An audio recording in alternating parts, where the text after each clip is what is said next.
오늘 저희가 함께 나눠볼 말씀은 이사야서 55장 1절에서 13절의 말씀입니다. 이사야서 55장 1절에서 13절의 말씀을 저와 여러분들이 합독하여서 함께 나눠보도록 하겠습니다. 오라 너희 모든 목마른 자들아 물로 나아오라. 돈 없는 자도 오라. 너희는 와서 사 먹되 돈 없이 값 없이 와서 포도주와 젖을 사라. 너희가 어찌하여 양식이 아닌 것을 위하여 은을 달아주며 배부르게 하지 못할 것을 위하여 수고하느냐. 내게 듣고 들을지어다. 그리하면 너희가 좋은 것을 먹을 것이며 너희 자신들이 기름진 것으로 즐거움을 얻으리라. 너희는 귀를 기울이고 내게로 나아와 들으라. 그리하면 너희의 영혼이 살리라.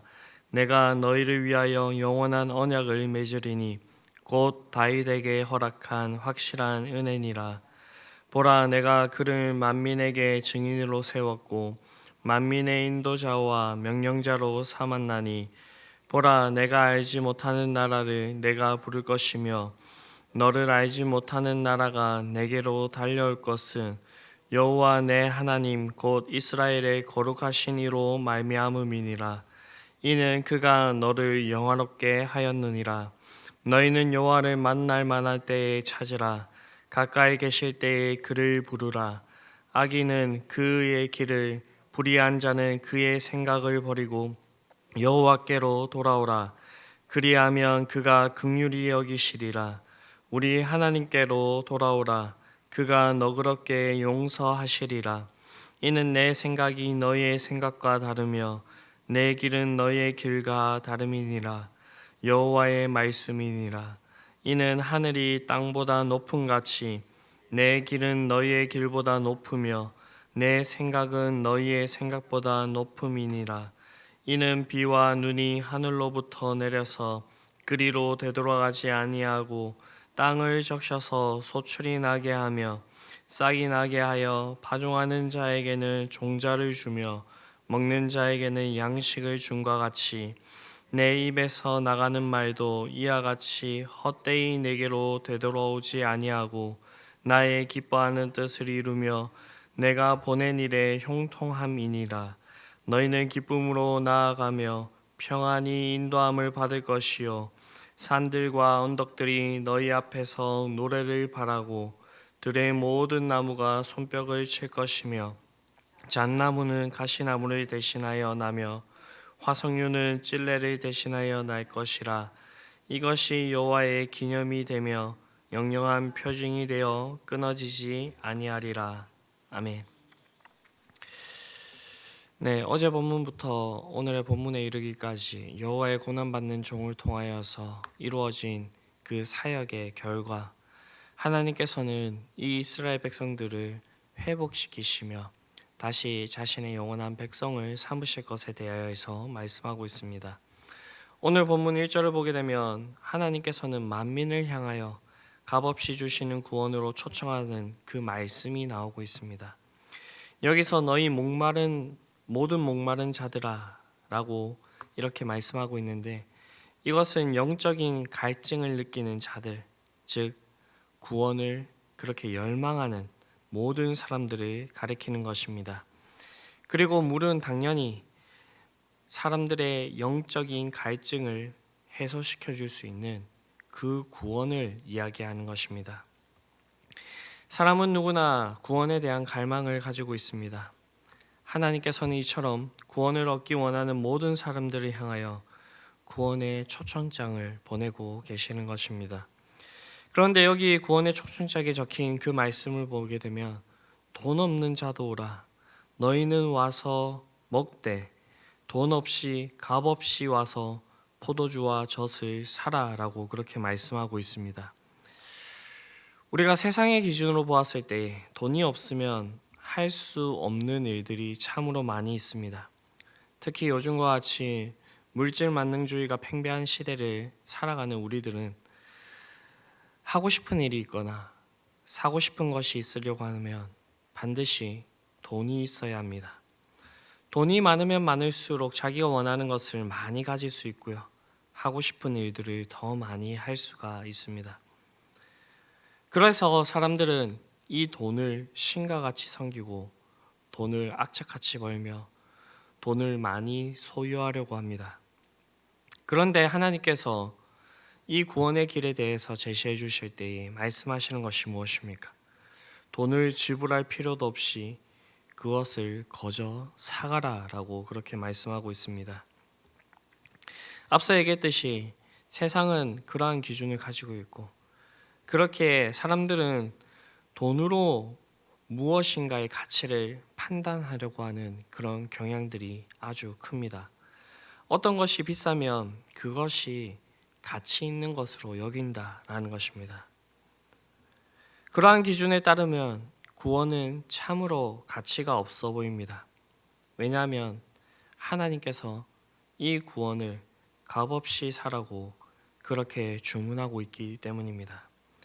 그렇다고 해서 이 구원이 가치가 없는 것입니까?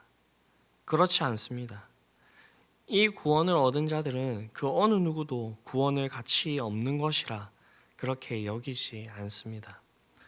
만약 돈으로 구원을 살 수가 있다고 한다면 부자들은 자신의 전 재산을 바쳐서라도 그것을 얻으려 할 것입니다.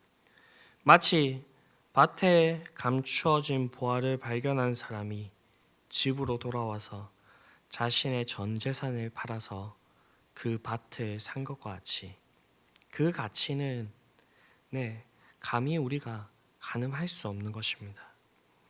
이처럼 구원은 자신의 전 재산을 다 들여도 자신이 가지고 있는 그 모든 것을 다 내어놓아도 아깝지 않은 것입니다.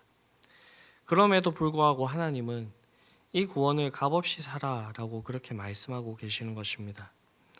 하나님께서 이렇게 하시는 이유가 무엇일까요? 그 이유는 이 구원이 모든 사람에게 반드시 필요하지만 구원을 사람 자신의 힘과 능력으로 결코 살 수 없는 것이기 때문입니다. 하나님께서 인간에게 구원을 값없이 그저 주시지 않는다면 인간은 결코 그 구원을 가질 수 없기 때문입니다.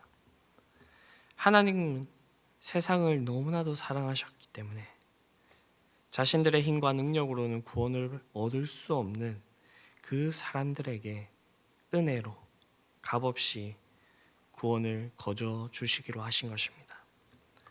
그렇다고 해서 이 구원이 절대 값이 없는 것은 아닙니다.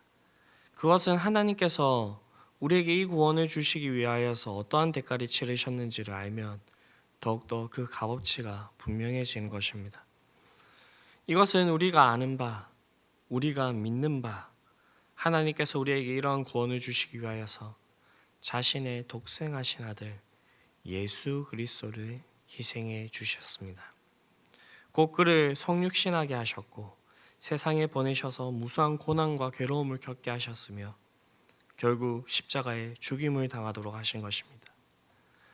이처럼 이 예수님의 죽음을 이 세상 그 어느 것과 비교할 수 있겠습니까? 천하보다 귀한 것이 한 사람의 영혼이라 그렇게 성경은 얘기하고 있지만 무한하신 하나님의 그 아들이신 예수님께서 자신의 목숨을 바치신 것인데 이것을 그 무엇과 비교할 수 있겠습니까? 그러므로 구원은 거저 얻는 것이지만 그 값은 우리가 어떠한 것으로도 치를 수 없는 아주 고귀한 것임을 우리가 알아야 된다라는 것입니다.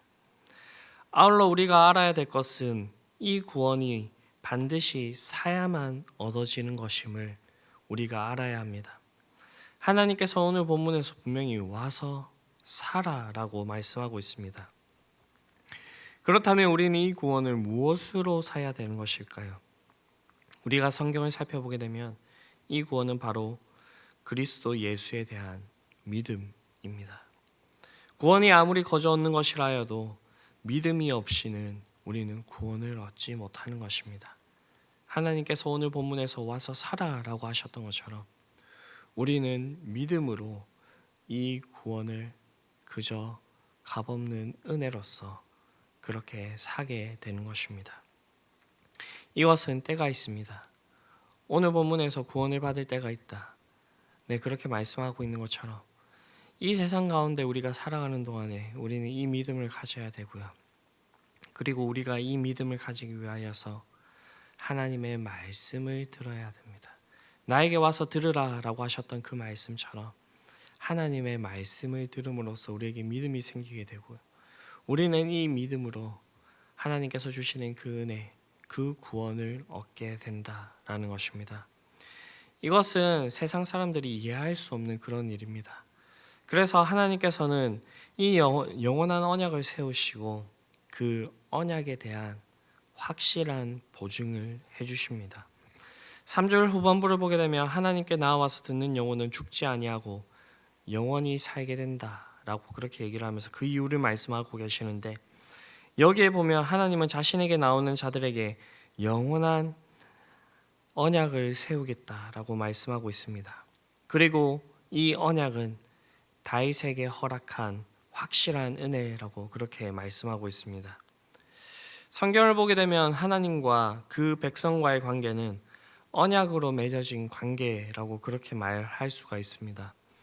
구약 이스라엘 백성들은 하나님과 언약을 체결함으로써 하나님의 백성이 될 수 있었습니다. 그런데 언약이란 일반적으로 조건성을 띠고 있습니다. 즉 언약의 양 당사자인 그 쌍방이 그 언약의 내용에 성실하게 임하게 될 때에, 준수하게 될 때에 그 언약이 유지되게 된다라는 것입니다. 하나님께서 구약 이스라엘 백성들과 맺으신 언약도 바로 그러한 언약이었습니다. 하나님은 이스라엘과 언약을 맺으실 때에 이스라엘 백성들이 하나님의 말씀에 순종하면 하나님이 그들의 하나님이 되고, 이스라엘 백성은 하나님의 백성이 되는 것은 물론이고 하나님께서 그들을 보호하시고 축복하실 것이라 그렇게 약속을 하셨습니다. 그러므로 이스라엘이 하나님의 백성으로서 참된 복과 그 보호하심을 받기 위하여서는 반드시 하나님의 말씀에 순종을 하여야 했습니다. 그런데 이 성경의 역사를 보게 되면 이 이스라엘 백성들은 하나님의 말씀에 순종하지 않았고, 심지어 하나님을 떠나 이방 신들과 함께 그렇게 생활하고 말았습니다. 이것은 하나님과 맺은 언약의 파기를 얘기하는 것입니다. 그리고 그 결과로 이스라엘 백성들은 하나님의 보호를 받지 못하였기 때문에 이방의 침공을 당하게 되었고요.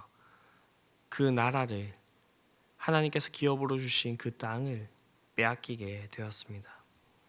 물론 그렇다고 하여서 하나님과 이스라엘의 관계가 완전히 깨어진 것은 아니었습니다. 하나님은 비록 이스라엘 백성들이 자신과의 언약을 깨뜨렸지만 여전히 그들을 사랑하셨습니다. 그래서 그들을 징계하신 후에는 다시 언약을 세워 그들이 하나님의 백성이 되도록 그렇게 하셨습니다. 그 과정이 무척 고통스러운 과정이었죠. 그러나 하나님께서는 이 백성들을 영원히 버리시지 않으시고 그들과 언약의 갱신을 통하여서 계속해서 하나님 안에 거할 수 있는 그런 기틀을 마련해 주셨습니다. 그리고 오늘 본문에서 하나님께서는 다시 자신에게 나와 듣는 자들에게 영원한 언약을 세우실 것이라 그렇게 말씀하고 있는 것입니다. 여기서 영원한 언약이란 전날에 이스라엘과 맺은 그 조건적인 언약과는 그 성격이 조금 다른 언약인데요. 즉 언약의 한편 당사자인 우리의 상태와는 상관없이, 관계없이 영원히 폐하여지지 않는 그런 언약이라는 것입니다. 하나님은 이 언약에 다윗에게 허락한 확실한 은혜라고 그렇게 말씀하고 있습니다. 이는 하나님께서 다윗의 집과 위를 영원히 견고하게 하신 것, 과거 불순종함으로 폐하여진 사울과 달리 다윗은 그의 나라와 그의 후대가 영원히 하나님 앞에서 보호받고 은혜를 얻을 수 있게 되는 그런 약속인 것입니다. 이러한 다윗의 언약은 다윗의 왕국이 멸망과 함께 폐기된 것처럼 보였지만 다윗의 자손 가운데에서 영원한 왕이신 진정한 왕으로 오신 그리스도가 나심으로써 이 언약은 입증되었습니다. 그렇다면 이 언약이 다른 언약과 달리 영원히 폐하여지지 않는 이유가 무엇일까요? 그것은 언약의 중보자가 되시는 그리스도 예수의 그 중보 효력이 영원하기 때문입니다. 사랑하는 성도 여러분, 이 놀라운 구원, 영원히 쇠하지 않으며 흔들리지 않는 구원, 그 구원에 대한 소망을 하나님은 우리에게 선물로 주어 주셨습니다. 단지 약속을 주시는 것으로 끝나지 않고 그것을 한 가지도 빠짐없이 철저하게 이행하실 것입니다. 그렇기 때문에 때론 우리가 이 인생의 여정을 가는 동안에 우리는 연약하여서 넘어지고 흔들릴 수는 있겠지만 하나님께서는 이 영원한 언약을 우리에게 허락하여 주시고 그것을 붙들고 신실하게 그 언약을 이행하실 것입니다. 그렇기 때문에 우리가 흔들릴 때마다 주님을 바라볼 수 있는 것이고요. 우리가 넘어질 때마다 회개하며 돌이켜서 하나님께로 돌아갈 수 있는 것입니다. 그렇기 때문에 우리가 어디에 언제 어디에 우리가 있든지 오직 하나님의 구원을 힘입어서 그렇게 나아갈 수가 있는 것입니다. 우리는 이러한 구원을 받은 자이고 이러한 구원의 그 값어치를 아는 자입니다. 그렇기 때문에 우리가 해야 될 것은 우리의 삶 가운데서 정말 구원받은 자로서의 삶, 그 값을 제대로 아는 자의 삶을 그렇게 살아가야 된다라는 것입니다. 하나님께서는 오늘도 우리에게 새 생명을 허락하여 주시고 우리에게 새 하루를 살아가도록 하십니다. 그 삶 가운데서 하나님과 동행하시며 이런 구원의 은혜를 누리며 이 구원의 값어치를 아는 자들로서의 그러한 삶을 온전히 살아가실 수 있는 저와 여러분들이 될 수 있게 되기를 간절히 바랍니다. 기도하시겠습니다. 사랑과 은혜가 풍성하신 아버지 하나님, 영원한 죄악 가운데서 영원한 형벌을 받으며 그렇게 고통받고 죽어야 될 우리들을 위하여서 하나님 아버지 구원의 길을 허락해 주심에 감사를 드립니다. 하나님 아버지, 우리가 이 구원을 얻을 수 없는 자들이지만 하나님께서 우리를 너무나도 사랑하셨기 때문에 우리에게 이 구원을 은혜로 값없이 살 수 있도록 하여 주심에 감사를 드립니다. 하나님 아버지, 우리는 이미 이 구원을 값없이 은혜로 그렇게 산 자들인 줄로 믿습니다. 하나님 아버지, 우리가 이 구원을 받은 자로서 온전한 삶을 살아낼 수 있게 되기를 바랍니다. 우리의 삶을 통하여서 이 구원의 값어치를 이 세상 가운데 밝히 내보일 수 있는 자들이 될 수 있게 되기를 바랍니다.